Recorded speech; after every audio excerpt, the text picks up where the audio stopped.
kelibsiz bu videomizga. Bu birinchi kunimizni davomi hisoblanadi. Avvalgi slaydlarimizda Shironing 4 ta nazariyasi ilmiy, akademik, ijtimoiy samaradorlik, ta'lim oluvchiga yo'naltirilgan va ijtimoiy qayta qurish nazariyalari bilan tanishib chiqdik. Endi biz ikkita muhim savolga javob beramiz. Birinchidan, bu nazariyalar O'zbekistondagi haqiqiy maktab hayotida qanday ko'rinadi? Ikkinchidan, nazariyadan amaliyotga qanday ko'prik quramiz? Va biz Iznerning yashirin va kiritilmagan o'quv dasturi g'oyalari, Kar va Kemisning praksis, ya'ni amaliyotga tatbiq qilish tushunchasi haqida gaplashamiz. O'zbekistondagi ta'lim islohoti va nihoyat teskari loyihalash, ingliz tilida bu backward design deyiladi. Mana shu tushunchalar bilan tanishib chiqamiz. Bu slaydda biz juda muhim bir savolni ko'rib chiqamiz. O'zbekistondagi an'anaviy maktab ta'limi bilan hozirgi islohotlarning o'rtasida qanday farq bor? Shiro bizga bir narsani ko'rsatdi. Har qanday o'quv dasturi tanlovi ortida ma'lum bir qadriyat yotadi. Ya'ni hech qaysi qaror betaraf emas. An'anaviy maktab ta'limida siz nima ko'rishingiz mumkin? Ko'p holda o'qituvchi darslikka asoslanib o'qitadi. O'quvchi tinglaydi, imtihon uchun eslab qolish muhim hisoblanadi. Tartib va intizom ustuvordir. Bu qaysi Shiro nazariyasiga mos keladi? Asosan bu ilmiy, akademik va ijtimoiy samaradorlik. Joriy islohotlar tilida esa boshqacha so'zlarni eshitamiz. Kompetensiya, ta'lim oluvchiga yo'naltirilgan yondashuv, muammoli ta'lim, ishtirok. Bu esa asosan ta'lim oluvchiga yo'naltirilgan va ijtimoiy qayta qurish nazariyalariga yaqinroqdir. Lekin diqqat, bu eski, buzuq yoki yangi, yaxshi degani emas. Ko'p maktablarda bu nazariyalar bir vaqtda aralash holda ishlaydi. Maqsadimiz tanqid emas, balki nima bo'layotganini aniq ko'rishdir. Endi biz Shiro nazariyalardan amaliy vosita sifatida foydalanamiz. Muhim farq bor. Shiro nazariyalari bu yorliq emas, ya'ni biror o'qituvchi yoki maktabni bitta nazariya bilan tamg'alashimiz uchun emas. Bu tahlil qilishimiz uchun bir linza kabidir. Ko'rish uchun vosita. Misol uchun, o'quv dasturi hujjatida o'quvchi fan asoslarini puxta o'zlashtirishini ta'minlash degan maqsad ko'rsangiz, bu ilmiy akademik nazariyaga ishora qiladi. O'quvchi hayotiy muammolarni hal qila olish kompetensiyasini rivojlantiradi desangiz, bu ijtimoiy samaradorlikka yaqin. O'quvchi o'z qiziqishlari va tajribasidan kelib chiqib ma'no quradi desangiz, bu ta'lim oluvchiga yo'naltirilgan nazariyadir. Ta'lim jamiyatdagi tengsizlikni qanday hal qilishi mumkin degani bu ijtimoiy qayta qurish nazariyasiga asoslangan. O'zingizga savol bering.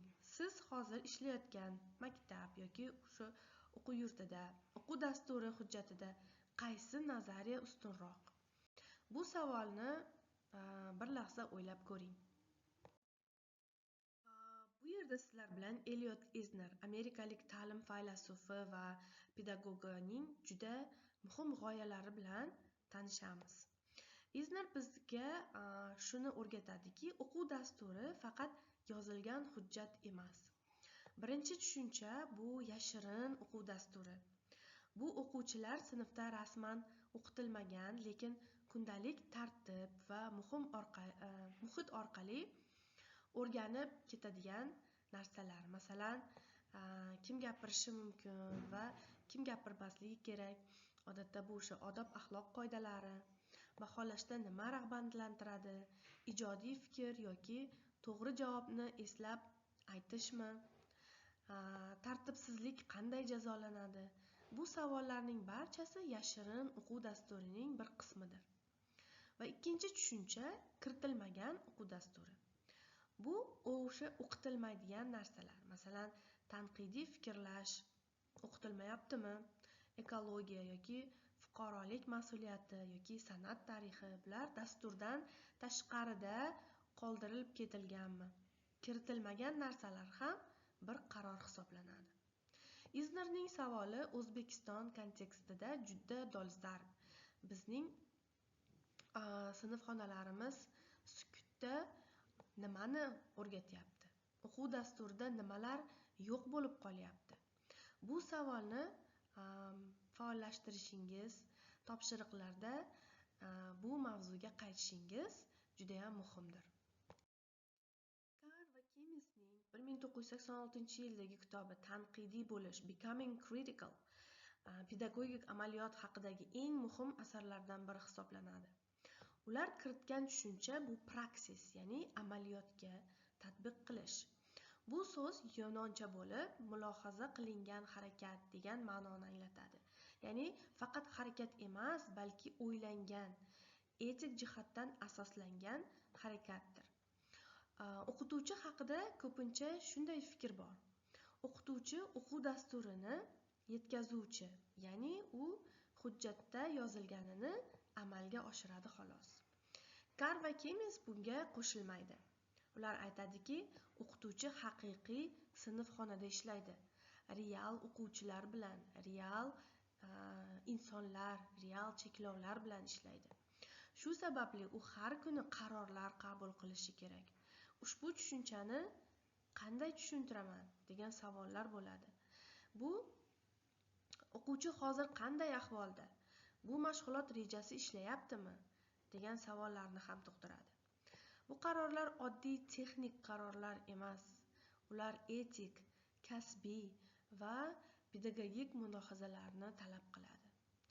Praksis g'oyasi O'zbekistonda islohotlar amalga oshirilayotgan hozirgi davrda alohida ahamiyatga ega.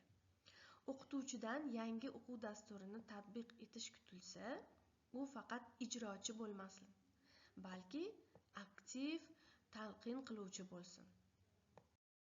Barchangizga ma'lum, O'zbekistonda so'nggi yillarda ta'limda jiddiy islohotlar amalga oshirilyapti. UNICEF hamkorligida yangi milliy o'quv dasturi ishlab chiqilgan. Hujjatlar tilida kompetensiyaga asoslangan ta'lim, ta'lim oluvchiga yo'naltirilgan yondashuv, formativ baholash kabi tushunchalar ko'paygan. Bu juda ijobiy. Lekin muammo qayerda? Muammo hujjat bilan sinfxona o'rtasidagi masofada. Yangi hujjat yozilishi islohot degani emas. Islohot o'qituvchi sinfga kirib, o'sha g'oyalarni o'quvchilarga mazmunli tarzda yetkazganidagina boshlanadi. Buning uchun o'qituvchiga nima kerak? Birinchidan, yangi o'quv dasturini o'qib tushunish qobiliyati. Ikkinchidan, uni o'z sinfining haqiqatiga moslashtirishi va uchinchidan, baholashni shu maqsadlarga bog'lay olish. To'rtinchidan, har xil o'quvchilar bilan ishlashga tayyorgarlik. Siz bu kursni o'tayotgan ekansiz, demak, siz bu ko'prikni qurishga tayyorlanmoqdasiz. Va nihoyat, darsimizning amaliy qismi teskari loyihalash yoki inglizcha backward design deyiladi. Nima uchun aynan teskari? Odatda amaliyotda o'qituvchilarimiz qanday qilib tuziladi? Darslarimiz avval darsni rejalashtiradi, keyin faoliyatlarni tanlaydi, so'ng baholashni qo'shadi. Teskari loyihalash buni aksini taklif qiladi. Birinchi qadam, qaysi natijalarni xohlaymiz? O'quvchi bu darsdan nima olib chiqishi kerak degan savollarni qo'yishimiz kerak. Ikkinchi qadam, qaysi dalil bu natijaga erishilganini ko'rsatadi? Ya'ni baholash qanday bo'lishi kerak? Va uchinchi qadam, qaysi o'qitish faoliyatlari, topshiriqlari o'quvchilarga bu natijaga yetishishga yordam beradi. Bu yondashuv o'quv dasturini o'qitishni va baholashni bir-biri bilan bog'laydi. Endi ular alohida emas. Topshiriq: bitta o'qitadigan mavzuyingizni tanlang. Bitta aniq kutilgan natijani yozing. Keyin qaysi dalil buni ko'rsatadi va qaysi faoliyat buni qo'llab-quvvatlaydi, buni o'sha C qism va I qismlar topshiriqlarida amalga oshiring. Demak, bu kunimizning amaliy topshiriqlarida C qismda siz Izner va Kemis haqidagi savollar, yashirin o'quv dasturi, kiritilmagan o'quv dasturi va praksis tushunchalarini siz ishlaydigan kontekstga tahlil qilasiz. D qismda O'zbekistondagi o'quv dasturi islohoti, hujjat va sinf amaliyoti o'rtasidagi farqni o'rganasiz. I qismda teskari loyihalash, bitta mavzu uchun kutilgan natija, dalil va faoliyatni loyihalaysiz va oxirida test va qisqa refleksiya.